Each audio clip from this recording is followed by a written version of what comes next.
Màá ka àtẹ̀ránṣẹ́ bàbá wa Ọ̀túnba Abímbọ́lá Ashiru.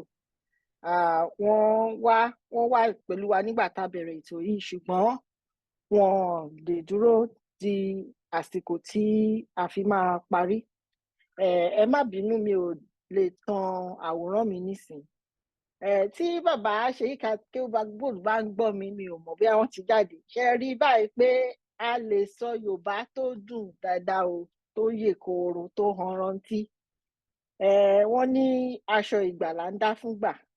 Ọ̀pọ̀lọpọ̀ àwọn ọmọ Yorùbá lónìí wọn gbọ́ èdè Yorùbá, pàápàá jùlọ tá a bá tiẹ̀ sọ Yorùbá ìjìnlẹ̀. Wọ́n dẹ̀ ní ọmọ táyé bí láyé ń pọ̀ wọn, tó ṣe bí òwe ẹ̀yin àgbà. We have to meet them where they are. So ìyẹn ló dictate, that's what dictates our use of your English language heavily in Think Yoruba First. And eventually we will get there to purely use of Yoruba, rich, beautiful Yoruba language. Èmi tí mo sọ̀rọ̀ yìí, gbogbo ọmọ tí mo bí ló ní oríkì. Èèyàn mélòó ló bímọ tán bá bímọ lónìí nílẹ̀ Yorùbá, jẹ́ wọ́n ti ń sọ wọ́n lóríkì. Wọ́n sọ pé orúkọ fetish ni wọ́n sá fún. So I'm going to read Otunba Abimbola Ashiru's speech. Otunba Abimbola Ashiru is the group chairman of Odua Investment Company, and we had invited him to come to talk about Odua Investment Company. And to be frank, this is one of our heritage as Yoruba people. If we're going to make it into 200 years, we need this company. How it actually survived itself, all the crisis of Nigeria, that's a story of another day. We thank you, Otunba Ashiru, for taking your time to prepare the speech. It's unfortunate you couldn't address us, but I hope I'm going to do a good job with this. Otunba Abimbola Ashiru's speech. Think Yoruba for second annual conference. Yoruba land in 200 years, envisioning the future. Subtopic: economic reality of Yoruba land today. Odua Investment Company. That was the topic he was going to talk about. It is not often that one gets to participate in an event of this magnitude and join voices with other notable sons and daughters of Odua to envision the Yoruba land of the next 200 years. I believe that the people's culture and their economy are bound at the hip. Indeed, our people say that Odo to bá gbàgbé orísun ẹ̀, àgbẹ̀ ni. There is a deep connection between who we are as a people and what we are capable of accomplishing. At the center of any significant advancement of the people is usually a cultural and ideological renaissance. The developments we have experienced in our economy, positive or negative, over the last 60 years, capture the evolution of the mindset, and many will argue the constraints of our people within that period. But the past is the past, and we have always been an honorable and confident people. So I believe that we must take our destiny into our hands. I frankly do not see any other way. I have been asked to speak on the topic economic reality of Yoruba lands today. For those of us that experienced the incredible growth of the Western region under the leadership of Chief Obafemi Awolowo and Chief Ladoke Akintola, you would agree with me that the human capacity and natural resources available within the Yoruba land has always been huge. The region, which was the only political bloc at the time, controlled by the Yoruba, demonstrated the capacity we have for progress and advancement and the deep sense we have for collective advancement.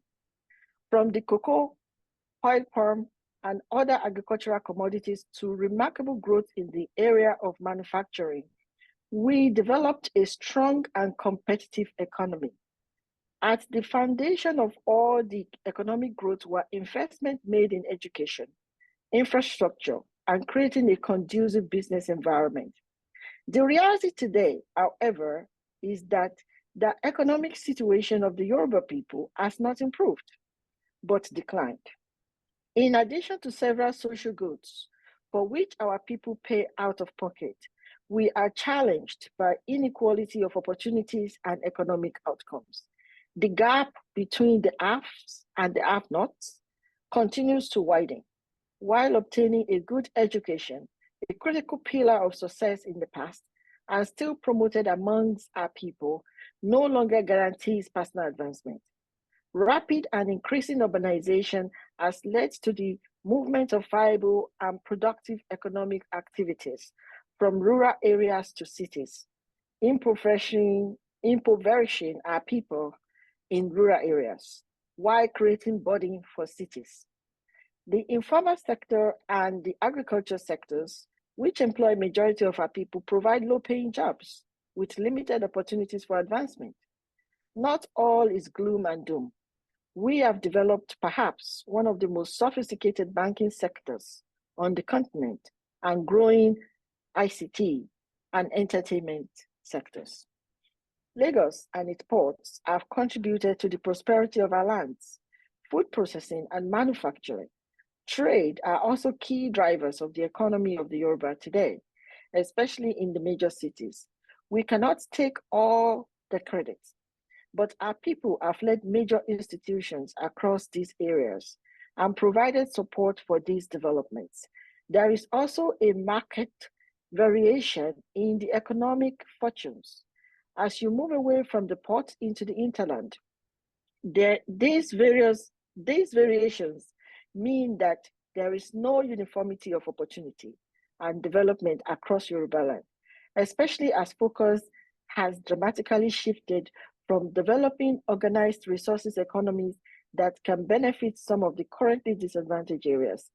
These gaps need to be addressed to ensure that we can leverage our resources to bring prosperity to the doorsteps of our people.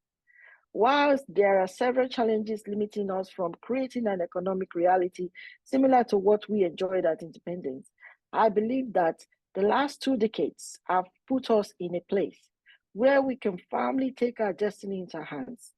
Our political leaders, business leaders, and traditional rulers hold a significant part of the key to a rejuvenation of the economic fortunes of our people.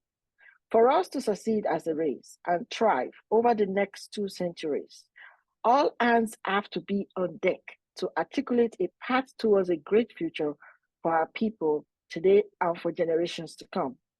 Cultural and economic rejuvenation often requires significant investment in education, including some areas where we currently underinvest, like history, culture, art, and civics. We must also reskill our people for jobs in areas for which we would like to promote development and attract investment. We can benefit significantly from working together as a people to develop large-scale regional development projects or plans that can provide a combination of infrastructure development and agriculture, natural resource extraction, and manufacturing opportunities. Coordinated and ambitious plans have the potential to attract huge investment, attract businesses that will benefit our people, and create geometric impact. We must bring together the best minds of the Yoruba race to help develop very robust plans. Those who can should also contribute their resources and productive capacity towards developing Yoruba land. Among big money, akin go. We will definitely achieve more by working together. At Udua Investment Company Limited, we believe we have a role to help the economy of our region blossom to the benefit of all citizens of Yoruba land, home and abroad. This role is not one we take lightly. We hope to create an institution that can compete with the likes of Norfund of Norway and the national investment funds and vehicles of Abu Dhabi, Singapore, Saudi Arabia, amongst others. This is no mean task. And if we succeed, the whole Yoruba race succeeds. We plan to achieve this by creating value through investment in sustainable institutions capable of delivering long-term impact in the sectors and communities within which they operate. We will also like to join hands with competent, experienced, and well-resourced partners to create large-scale projects that can help harness the competitive advantages of the different parts of Yoruba land. We believe that partnerships, especially those led by people who believe in the dream of a greater Yoruba land, can help make each year, each investment, and each project a springboard for the next, gradually helping deliver the impact we hope for. As we discuss the future of Yoruba land here today, I believe we can tap our collective capacity to create a Yoruba land that is globally competitive and which will have its own distinct place in an ever-evolving world. I would like to thank you all for listening, and I wish us all very productive deliberations at this conference. Oodua Agbewa Otunba Bimbo Ashiru, Group Chairman, Oodua Investment Company Limited. Ṣe rí pé nǹkan kì í ẹsẹ̀ ràgó. Ó dùn mí púpọ̀ pé wọn ò sí níjókòó torí pé gbogbo nǹkan tá a fẹ́ sọ pátá náà ni wọ́n kó sínú statement wọ̀nyẹn. Kí n tó parí, mo máa gbé kínní sílẹ̀ fún ẹ̀yin atọ́kùn ètò ọ̀sìn. I think that we need to be thankful to Olódùmarè as Yoruba in this critical time for the election of Chief Bola Ahmed Tinubu, who is the president of Nigeria. And he happens to be from the Yoruba extraction. We pray for him that Olodumare will guide his hands and that he will be able to channel the vessel of Nigeria in the right direction. It is going to be it's a glory for the Yoruba race that is the one in charge at this critical time for all the regions of the country, because the country is really, really challenged. We Yoruba, we are proud of him. We pray for him. We wish him the best because when he succeeds, we all succeed. And we hope that we as Yoruba, we take this opportunity of the presidency to